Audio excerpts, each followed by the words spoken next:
সবাইকে রাখির অনেক অনেক শুভেচ্ছা। যদিও রাখি চলে গিয়েছে তার অনেক পরে আমি ভিডিওটা দিচ্ছি, কারণ আমাদের সকলের শরীর খারাপ ছিল।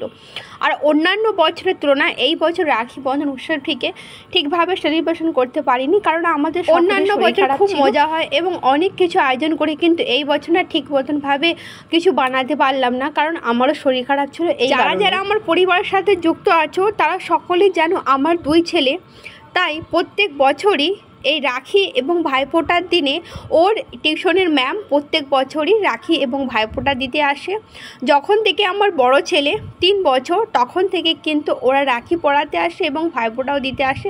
এখন তো আমার ছোট ছেলে এসে গিয়েছে, আমার ছোট ছেলেকেও রাখি এবং ভাইফোঁটা ওরা কিন্তু বাঙালিকেই নন বেঙ্গলি, কিন্তু আমার বড় ছেলেকে যে হিসাবে টিউশনে গাইড করেছে এবং আমি যদি কোথাও যেতাম ওদের বাড়িতে রেখে যেতাম, একমাত্র আমি ওদেরকেই ভরসা করে যে কোনো জায়গায় যেতে পারতাম এবং ওদের পরিবারেরও সকলে ভালো। ওর যেহেতু ম্যাম, তো আমার বড় ছেলে ও ভয় পাচ্ছিল, আর আমার ছোট ছেলে ওর একটু জ্ঞান হওয়ার পর থেকে রাখি উৎসবটাকে ও জানতে পারলো। যদিও আগেও 2 বছর আগে পড়েছে, কিন্তু তখন তো ছোট ছিল, তখন তো এতটা কিছু জানতো না। এখন ও জানতে পেরেছে, তাই ওকে খুব ভালো লাগছে। তো ওকে আমি বললাম প্রণাম কর, তো ও আমাকে গিয়ে চুম খাচ্ছে এবং ওকে লজ্জা পাওয়ার পর ও চলে যায়। আমরা যাব এবার ডক্টরের কাছে, তাই আমরা রেডি হচ্ছিলাম। যেহেতু প্রচুরই ঠান্ডা লেগে গিয়েছে, আমার বড় ছেলে, ছোট ছেলের এবং আমার প্রচণ্ড শরীর খারাপ ছিল, তো আমি আপনাদেরকে আগেই বলেছি। তাই ডক্টর দেখানোর পর যখন ডাক্তারখানা থেকে আসছিলাম তখন ভাবলাম মাছের দোকানে যাওয়া যাক। তো এইখানে এটাই হলো একটি মাছের দোকান।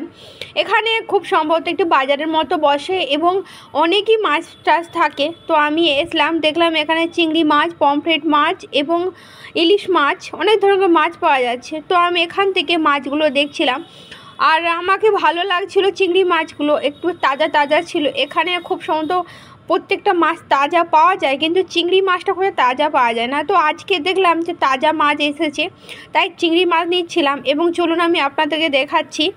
আর এখানে বরফের মাছ অনেক কিছু পাওয়া যাচ্ছে। দেখুন এখানে পমফ্রেট মাছগুলো, এখানে পমফ্রেট মাছগুলো এখন দিচ্ছিল 1800 টাকা কেজি। দেখুন বিশাল যে খুব একটা বড় সাইজ না, খুব একটা মিডিয়াম সাইজের মতোই রয়েছে। আর এগুলো হলো একটু ছোট সাইজ আর ওটা হলো একটু বড় বড় সাইজের।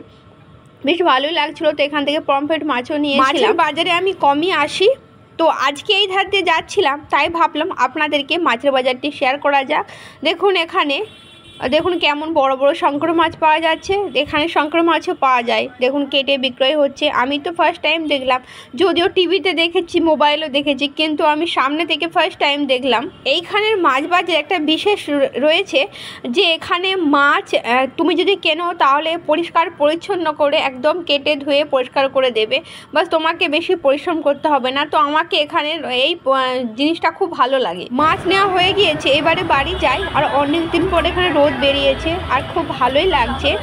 চলুন তাহলে আজকের মতন ভিডিওটা এখানে শেষ করছি, আবার দেখা হবে নতুন একটি সুন্দর ভিডিও।